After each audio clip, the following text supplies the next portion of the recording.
KHOKHA, Yemen. Tens of thousands of Yemenis have been scrambling from their villages as fighting closes in on a strategic city on the Red Sea, inflaming a humanitarian crisis already considered the most severe in the world. What began as a trickle fleeing Yemen's civil war in December has grown to more than 140,000, with hundreds more abandoning their homes each day. Refugee settlements have sprung up across southern Yemen, multiplying the pressure on Western aid agencies and hospitals struggling to cope with injuries, disease and hunger. Military vehicles and ambulances are parked in front of a military hospital in Mocha, Yemen, on May 18. Until last year, the city, which sits south of the front line, was ruled by the rebels known as the Houthis.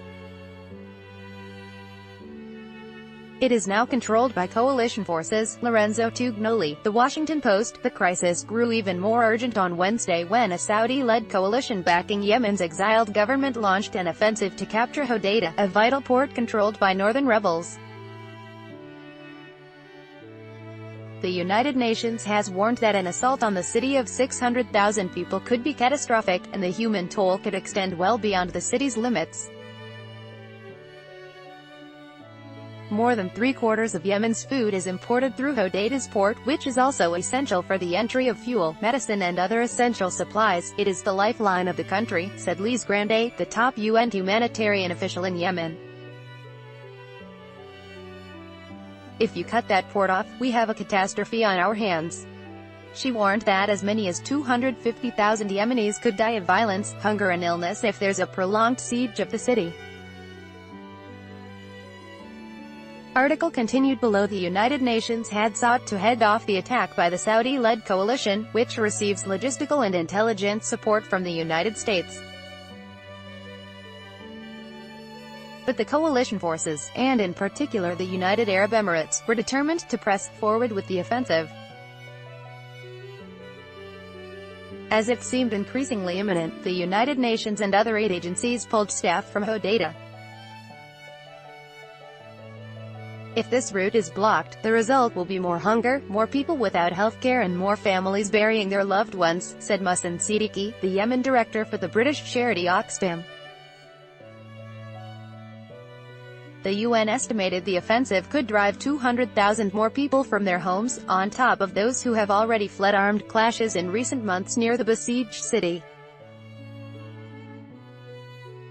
Militiamen near the front line, north of Koka, Yemen. Lorenzo Tugnoli, The Washington Post. For uprooted villagers, reaching safety has meant crossing front lines, dodging airstrikes and mortar rounds, and traversing roads and fields seeded with landmines. Villagers have often slipped out of their homes under the cover of darkness to avoid rebels who have been preventing people from fleeing and pressing children to take arms. Recently displaced Yemenis set in interviews. All we brought were some blankets and the clothes on our back. Jabra Savyed, a mother of four, said last month after arriving at the frontline area of Hama along with 70 other families. As she spoke, coalition-backed Yemeni fighters in sarongs and sandals fired rockets and mortar shells every few minutes. Pickup trucks mounted with heavy machine guns rumbled past the ragged tents of the displaced, bound for the front. Many refugees have been streaming into the main southern city of Aden and other towns, crowding into ill-equipped hospitals and clinics with diseases, malnourished babies and injuries from landmines and unexploded munitions. Article continued below. We don't have enough resources, said Muhsin Rashid, the administrator of Ibn Khaldun Hospital, one of the largest public medical centers in the south. The more areas that are liberated, the more displaced will come here. This will place an even greater burden on us. Laborers moved sacks of flour at a school in Koka, Yemen, a few miles from the front line, on May 20. More than three-quarters of Yemen's food is imported through Hodeidah's port, which is also essential for the entry of fuel, medicine and other essential supplies. Lorenzo Tugnoli, The Washington Post. Hassan Isa and his family arrived last month in the town of Koka in a military truck that had rescued them. His pregnant sister-in-law was clutching her rounded belly in pain, her leg broken. His teenage daughter was crying, her left arm shattered and tied with a tourniquet to stop the bleeding. Also aboard was the corpse of his mother-in-law. Half an hour earlier, he said, their car had struck a landmine, the clashes had started up, and so we were escaping our village, Issa said in an interview shortly after the incident. As we reached the main road, a big explosion threw us all in the air. For the past 3 years, their village had been under the control of the northern rebels, known as the Houthis. Backed by Iran, the Houthis are Shiite Muslims in a majority Sunni country. The Houthis had taken advantage of the political mayhem following the Arab Spring uprising that ousted President Ali Abdullah Saleh to wage their rebellion.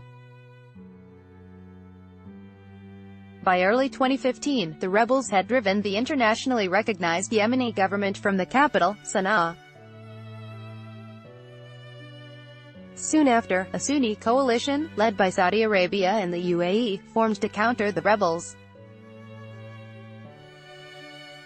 The camp north of Aden, Yemen, is for those fleeing violence. About 3/4 of Yemen's 30 million people are now in need of assistance, and nearly a third of those are on the brink of famine, according to UN data. Lorenzo Tugnoli, The Washington Post. Yemen was already the Middle East's poorest country, and the civil war has further exacerbated the humanitarian crisis. About 3/4 of Yemen's 30 million people are now in need of assistance, and nearly a third of those are on the brink of famine, according to UN data. The war has killed more than 10,000 civilians. Thousands more have died of disease. More than 3 million people have been driven from their homes. When Issa's family reached Koka, he was most worried about his daughter Rabab, 13, the oldest of his 7 children.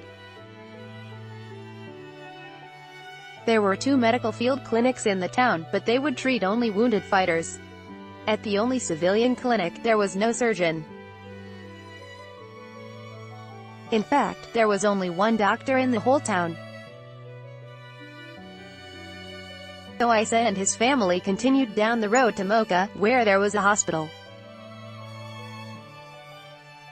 But it, too, had no surgeon, nor a proper intensive care unit, oxygen or essential medicines. Nor was there a doctor who could set bone fractures and help his sister-in-law. The hospital's meager staff, who said they hadn't been paid in a year, were flooded with cases of malnutrition and chronic disease. There's a lot of pressure on this hospital, said Amin al-Shadhili, the head of the health office in Mocha. To save Rabab, Issa would need to take her to Aden, a 6-hour drive from Mocha. They reached Aden late at night, and took her to a hospital run by Doctors Without Borders. There, Western surgeons amputated her arm below the elbow. Tent in the camp for internally displaced people in Mishgafa, north of Aden, Yemen. Some of the earlier arrivals to camps live in proper canvas tents donated by aid groups funded by Saudi Arabia and the U.A.E., but they are few. The others have tents of blankets, tarpaulin and pieces of cardboard. Lorenzo Tugnoli, The Washington Post. When Saudi-led forces began to bomb targets around his village, Hamiza Dagesh considered fleeing with his wife and 14 children.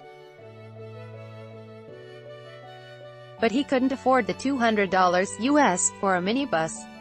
One day, Houthis took cover around his house, presumably using the villagers as human shields, he said. That was the tipping point.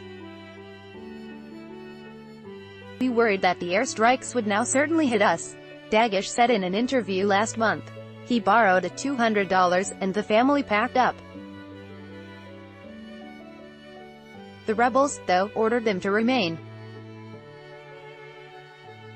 They wanted his sons to join their fighters, recalled Maha, his 20-year-old daughter. In the pre-dawn darkness, as the rebels prayed at the mosque, Dagesh and his family escaped. At a checkpoint, they said they were heading north, further into rebel-held territory. "If we told them we were going down south, they wouldn't have let us," said Awad, his 15-year-old son. The family now lives in a displacement camp in Mocha, which has doubled in size to 50 families in the past 5 months. Dagash's home is a tent made of blankets, tarpaulin and pieces of cardboard. Some of the earlier arrivals live in proper canvas tents donated by aid groups funded by Saudi Arabia and the U.A.E., but they are few.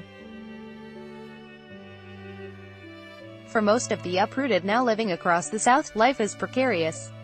Some live in unfinished houses, often next to open sewers.